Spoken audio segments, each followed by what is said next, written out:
우리 몸에 혈당이 오르고 당뇨가 생기면 어떤 변화가 일어나는지 아시나요?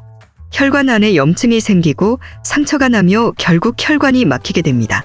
이로 인해 동맥경화, 심근경색, 뇌졸중 같은 심각한 질환들이 발생할 수 있죠. 발끝까지 피가 가지 않아서 발이 썩어 들어가고 혈압은 점점 더 높아집니다.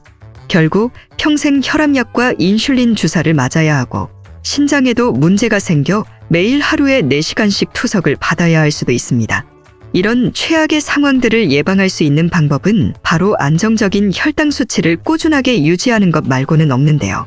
그런데 현재 내 몸의 혈당이 얼마나 위험한 상태인지 우리가 정확히 알고 있어야만 예방할 수 있겠죠. 그래서 오늘은 우리 몸에서 혈당이 폭발적으로 올라가고 있다는 신호를 알려드리려고 합니다. 이 신호들을 알면 더 이상 방치하지 않고 조기 대처가 가능하죠. 마지막에는 혈당 관리 방법과 당뇨 예방의 좋은 방법들도 알려드릴 테니 꼭 끝까지 시청해주세요. 안녕하세요. 여러분들의 같이 있는 시간 가시TV입니다. 우리 몸의 혈당이 높아지게 되면 어떤 신호들이 나타날까요? 지금 바로 알려드리겠습니다. 첫 번째는 잦은 두통입니다. 우리가 혈당이 높을 때 자주 겪는 두통은 사실 여러 가지 원인에서 비롯됩니다. 가장 큰 이유 중 하나는 체내 수분 부족입니다. 혈당이 높으면 신장이 당을 배출하기 위해 소변을 많이 배출하게 되는데 이 과정에서 체내 수분이 빠져나가면서 탈수 현상이 일어나게 됩니다. 탈수는 두통을 일으키는 아주 흔한 원인 중 하나인데요. 뇌에 필요한 수분이 부족해지면 혈액순환이 원활하지 않아 두통이 발생할 수 있습니다. 또 다른 두통의 원인은 바로 혈관 변화입니다. 고혈당이 지속되면 혈관의 탄력성이 떨어지게 됩니다. 혈관이 수축하거나 확장하면서 혈액이 원활하게 흐르지 않으면 뇌에 필요한 산소와 영양분이 제대로 공급되지 않아서 두통이 생기기 쉽습니다. 특히 혈당이 급격히 오르거나 내리면 혈관에 추가적인 부담을 줘서 두통을 유발할 수 있습니다. 또한 인슐린 부족도 두통을 일으킬 수 있는 원인입니다.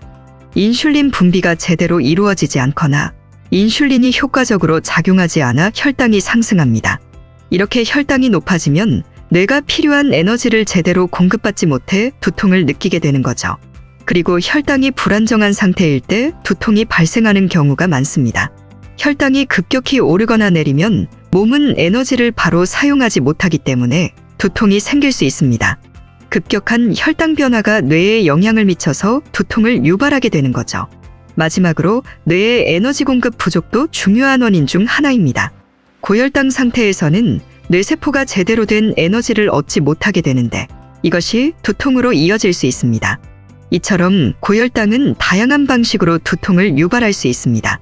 만약 자주 두통이 발생하고 혈당 상승과 관련된 다른 증상들, 예를 들어 갈증이나 잦은 배뇨가 동반된다면 혈당을 체크하고 관리하는 것이 정말 중요합니다.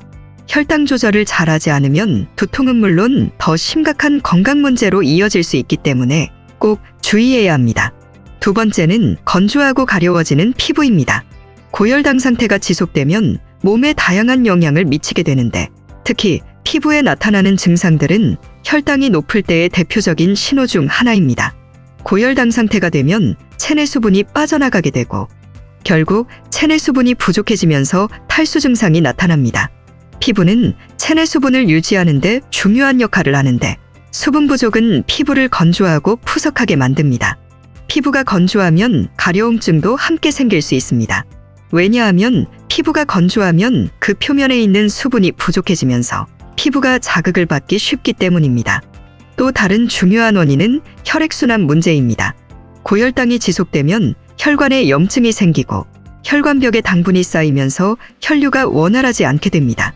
이로 인해 피부에 필요한 산소와 영양분이 제대로 공급되지 않아 피부가 건강을 잃고 건조해질 수 있습니다. 피부에 혈액과 영양분이 부족하면 피부가 더 민감해지고 쉽게 가려운 상태가 됩니다. 혈당이 높으면 피부 장벽 기능도 약화됩니다. 정상적인 혈당 상태에서 피부는 외부 자극으로부터 보호하는 장벽 역할을 합니다. 하지만 고혈당이 지속되면 이 피부 장벽이 손상되어 피부가 외부의 자극에 더 민감해지고 가려움증이나 자극을 쉽게 받게 됩니다. 특히 당뇨병 환자들은 이로 인해 피부 감염이나 염증도 쉽게 발생할 수 있습니다. 마지막으로 당뇨병 자체가 피부 질환을 유발할 수 있습니다. 당뇨병이 장기적으로 관리되지 않으면 피부에 직접적인 영향을 미칠 수 있습니다. 당뇨병 환자들은 피부가 건조하고 가려움증 외에도 피부 감염이나 상처 회복 지연 등의 문제가 발생할 수 있습니다. 세 번째는 입냄새입니다. 혈당이 높아지면 입냄새가 나는 이유는 사실 꽤 간단해요. 그 이유는 바로 케톤체라는 물질이 우리 몸에 쌓이기 때문인데요. 이건 특히 당뇨병이 잘 관리되지 않거나 인슐린이 부족한 상태에서 더 자주 나타납니다. 고혈당 상태가 지속되면 우리 몸은 정상적으로 혈당을 에너지로 사용하지 못하고 대신 지방을 에너지원으로 사용하기 시작해요. 지방을 분해하면서 케톤체라는 부산물이 생성되는데 그중 하나가 아세톤이에요. 이 아세톤이 호흡을 통해 배출되면서 구강에서 나는 특유의 단냄새를 유발하죠. 어떤 사람은 이 냄새를 과일향 같다고도 표현하기도 하는데 사실 달콤한 냄새와 함께 화학적인 냄새가 나는 경우가 많아요. 그래서 이 냄새는 고혈당에서만 나타나는 특징적인 구취라고 할 수 있습니다. 고혈당 상태에서는 또 다른 대사 변화가 일어나는데요. 신장은 혈당을 배출하려고 더 많은 소변을 만들어내고 탈수가 되면 입안이 건조해지고 구강 내 세균 활동이 증가하면서 입냄새가 심해질 수 있습니다. 또 고혈당이 심해지면 대사성산증이라는 상태가 될 수 있는데 이는 혈액 속의 산도가 너무 높아지는 현상이에요. 이때 케톤체가 더 많이 쌓이고 그로 인해 구취가 더 강해질 수 있죠. 특히 당뇨병 케톤산증이라는 상태에서는 이 구취가 매우 강하고 치료하지 않으면 생명이 위험할 수 있습니다. 결국 혈당이 높아지면 케톤체가 생성되고 이로 인해 구취가 발생하는 거예요.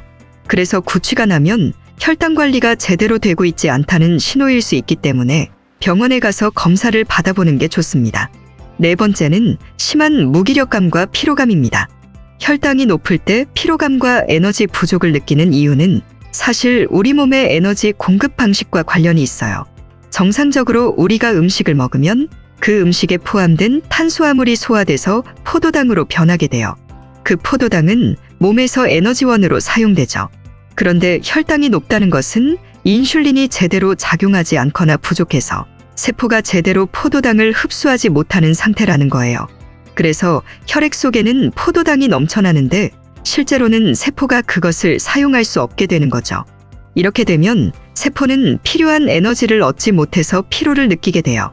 비유를 하자면 집에 많은 음식을 쌓아놓고도 그것을 먹을 수 있는 사람이나 도구가 없어서 음식이 쌓이기만 하는 상황이라고 할 수 있죠. 그러다 보니 우리 몸은 계속 피곤하고 에너지가 부족하다고 느끼게 되는 거예요. 이런 이유들 때문에 혈당이 높아지면 피로감과 에너지 부족을 자주 느끼게 돼요. 이게 계속 반복되면 일상적인 활동도 힘들어지고 심각한 경우에는 일상생활에 큰 지장을 줄 수 있죠. 그래서 혈당이 높을 때 느끼는 피로감은 단순한 피곤함이 아니라 몸에서 신호를 보내는 중요한 증상이라고 할 수 있어요. 마지막 다섯 번째는 잦은 소변입니다. 잦은 소변은 혈당이 높다는 중요한 증거일 수 있습니다. 그 이유는 고혈당 상태에서 신장이 혈당을 처리하려는 방식과 관련이 있어요. 우리 몸에서 혈당이 일정 수치를 넘게 되면 신장이 그 혈당을 배출하려고 노력하게 돼요. 그러나 신장에는 혈당을 걸러내는 능력에 한계가 있습니다. 정상적인 혈당 범위에서는 신장이 혈당을 필터링해서 필요한 만큼만 재흡수하지만 혈당이 너무 높아지면 신장은 더 이상 모든 혈당을 재흡수할 수 없어요. 그 결과 과잉혈당이 소변으로 배출되기 시작하는 거죠. 그런데 혈당이 소변으로 배출되면 그 과정에서 물도 함께 배출됩니다. 이를 삼투압이뇨라고 하는데요. 혈당이 소변으로 배출되면서 물이 함께 빠져나가게 되는 거죠. 이로 인해 소변량이 많아지고 자연스럽게 화장실에 자주 가게 되는 거예요. 그래서 혈당이 높을 때 소변이 자주 나오고 양도 많아지는 증상이 나타납니다. 또한 고혈당 상태에서는 탈수가 동반되기 쉽습니다. 신장이 과도한 혈당을 배출하려고 계속 일을 하면서 수분을 소모하므로 몸 안의 수분이 부족해지게 되죠. 탈수가 되면 체내에서 수분을 보충하려는 반응이 일어나서 갈증이 더 심해지고 소변을 자주 보게 되는 악순환이 반복되기도 합니다. 즉, 잦은 소변은 고혈당이 원인일 수 있으며 혈당이 높으면 신장이 혈당을 배출하려고 더 많은 소변을 만들고 그로 인해 탈수와 갈증이 함께 나타나게 되는 것입니다. 이런 증상이 지속되면 당뇨병이 의심되므로 반드시 확인을 받아야 합니다. 그렇다면 이런 혈당이 높은 증상들이 있을 때 어떻게 관리를 해야 할까요? 첫 번째는 바로 식사 조절입니다. 우리가 먹는 음식이 혈당에 큰 영향을 미치거든요. 특히 당분이 많은 음식이나 탄수화물이 많이 들어간 음식을 줄이는 게 중요해요. 대신 채소, 과일, 고섬유질 식품을 많이 섭취하면 혈당이 급격하게 오르는 걸 막을 수 있어요. 규칙적으로 먹는 것도 중요한데 아침, 점심, 저녁을 일정한 시간에 먹고 과식을 피하는 게 혈당 관리에 큰 도움이 돼요. 두 번째는 운동입니다. 운동을 하면 근육이 혈당을 에너지로 사용하면서 자연스럽게 혈당이 낮아져요. 하루 30분 정도 일주일에 3번 이상 꾸준히 유산소 운동을 하면 혈당 관리에 많은 도움이 됩니다. 걷기, 자전거 타기, 수영 같은 가벼운 운동부터 시작해도 좋고요. 운동은 스트레스도 줄여주기 때문에 이중으로 좋죠. 세 번째는 충분한 수분 섭취입니다. 혈당이 높으면 몸이 수분을 잃기 쉬운데 이는 신장이 과도하게 소변을 만들어내기 때문이에요. 이때 충분한 물을 마셔주면 몸의 수분 균형을 맞추고 혈당도 더 잘 관리할 수 있습니다. 물을 자주 마시되 당분이 들어간 음료나 카페인 음료는 피하는 게 좋아요. 물은 혈액순환을 돕고 신장의 부담을 덜어주며 당뇨 예방에도 큰 도움이 됩니다. 하루에 약 8잔 정도의 물을 꾸준히 섭취하는 것이 좋고 운동 중이나 더운 날씨에는 더 많은 양을 마셔주는 것이 중요해요. 이렇게 혈당을 잘 관리하는 방법, 즉 식사 조절, 꾸준한 운동, 충분한 수분 섭취를 통해 당뇨와 그로 인한 여러 합병증을 예방할 수 있습니다. 혈당이 폭발적으로 오르기 전에 몸에서 보내는 신호들을 잘 파악하고 빠르게 대처하는 것이 중요하죠. 여러분도 지금부터 꾸준히 실천하며 건강한 삶을 유지할 수 있습니다. 여러분의 남은 삶을 가치 있는 시간으로 만들어드리기 위해 더 좋은 정보로 찾아오겠습니다. 영상 시청해 주셔서 감사드리고 구독과 좋아요 꼭 부탁드리겠습니다. 감사합니다.